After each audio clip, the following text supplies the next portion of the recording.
So, ito ay sarili kong gawa na bar counter, bar table na tinatawag din na bar table, bar counter. So, ito yung maghiwalay doon sa kitchen at saka sa dining. Okay. Yung pag-usapan natin kung magkano yung nagasto ko rito. Okay. So, pag-usapan natin kung magkano nagasto natin lahat-lahat dito sa bar counter na ginawa ko. Bali, yung materialis na ginamit ko rito is granite tiles to. So, yan. Tapos gumamit tayo dito ng mga bakal. Dito, meron ako ditong ginamit na 10mm. 10mm lahat. 10mm lahat ginamit ko. So, yan. Tapos gumamit ako ng mga hollow block dito yung tukod. Tsaka doon sa ilalim. Tsaka yung poste ko, gumamit ako dyan ng mga bakal din na 10mm at 9mm na stirrup, mga alambre. Gumamit tayo ng simento at saka buhangin. Yan, kasi pininisingan ko siya. So, bali ang nagasto ko dyan, lahat-lahat na sama na lahat-lahat dyan. Yan, basta materialis na ginamit natin dyan. Konkreto kasi ito eh. Yan is umabot yan ng 4,500. Okay, 4,500. Wala siyang labor. Okay, lahat-lahat na yun. Wala siyang labor. Dahil ako lang gumagawa kasi rito. Yan. Sarili kasing bahay ito at share ko lang mga idea ko na pwede nyong gayahin. So, kung ayaw nyo naman maglagay ng poste hanggang sa taas, ayan, pwede nyong putulin dito. Yan. Yan, karaniwan kasi yan, pinuputol nila yan. Putol yan dito. Wala sa taas na ganito. Yan, walang ganyan sa taas. So, akin kasi sa akin to eh. Iba naman style ko eh. Pero karaniwan ganun ang ginagawa. So, ayan. Ang nagasto natin is 4,500. Okay. Kasama na yung pati mga alambre. Lahat-lahat na. Ayan. So, bali ang kulang natin dito is pintura na lang. Ayan. Pinturahan natin sa ilalim. Ayan, sa ilalim. Ayan, mga poste. So, hindi kasali yan. Hindi kasali doon sa 4,500.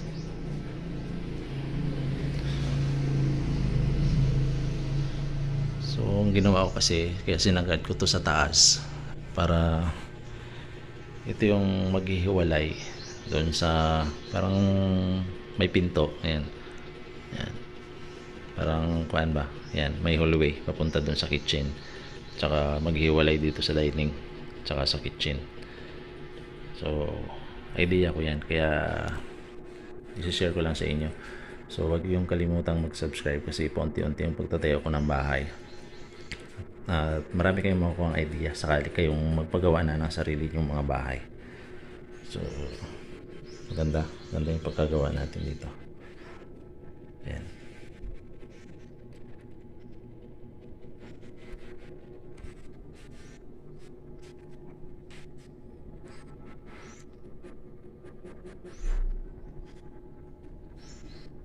So, yung ongoing project ko ngayon, dahil medyo tapos na rin yung kitchen natin at saka yung kwarto, itong sala na. So, ayan ang ginagawa ko pa ngayon sa ngayon. Ito sa taas, yan. So, kailangan talaga yung makaipon ka muna ng budget bago mo ituloy, unti-unti kasi to.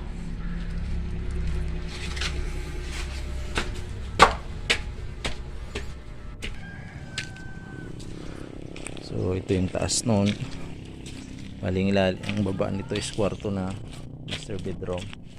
Ito na yung magiging sala. So, sinasabi ko po, unti-unti lang talaga. So, subaybayan nyo ako. At marami kayong matutuhan sa pagtatayo ng bahay.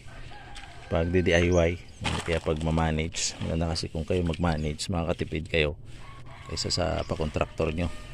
So, pag DIY, yung maganda kasi pag kumuha ka lang ng tauhan, hinto, pag kinuha ka po sa budget, tuloy uli. So ako rito, ako lang gumagawa rito, walang nagdi-DIY dito. Kumuha lang ako ng katulong nito nung nagbuhos ako rito. Yan, binuhusan ko. So may daanan tayo rito. Ayan, ito kasi nagawin natin kwarto pa to balang araw pag natapos na yung trabaho natin sa baba.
Mali ah. Sila.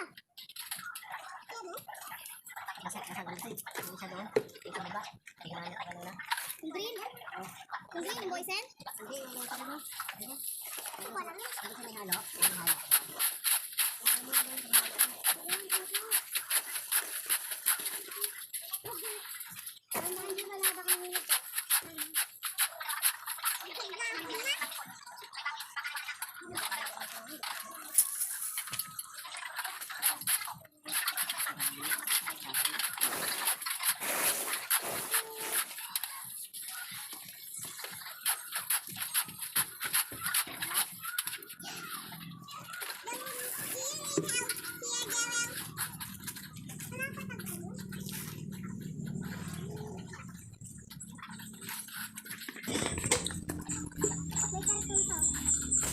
Ayan, tapos na natin buhusan.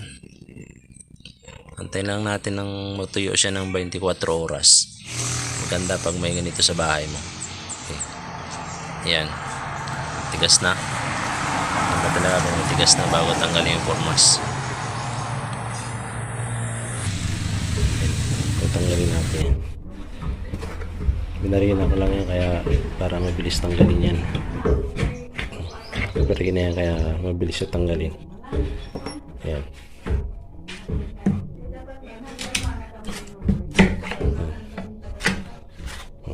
Bilis ang tanggalin siya.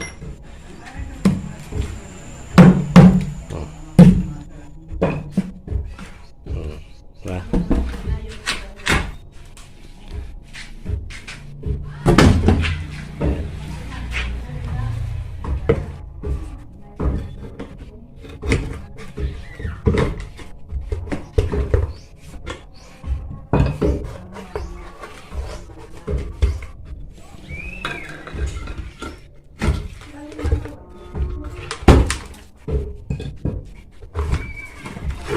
Okay. Ayan na siya. Nakita ko sa inyo sunod sa kung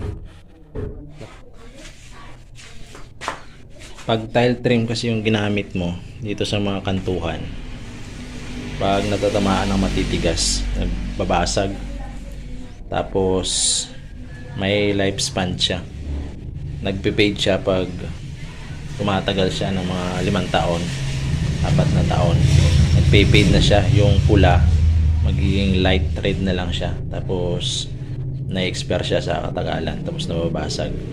Kaya sa mga nagdi-DIYers dyan, ganito yung gawin nyo para malinis tingnan yung kanto ng tiles nyo. Huwag nyo nang gamitan ng tile trim, mas maganda yung ganito. Tapos punuin mo na lang yung corner nya ng simento dyan. Ayan, ganyan siya. Tapos lagyan mo ito ng kahit puro na simento. Ayan, pwede mong grout ilagay mo, pero sa akin simento nilagay ko para mas matigas siya.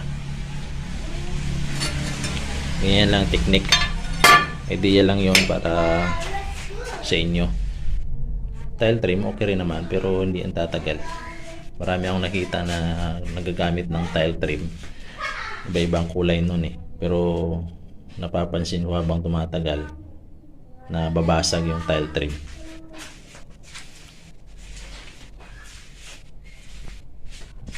Yan. Yan, ito tapyasan mo rin to. Yan.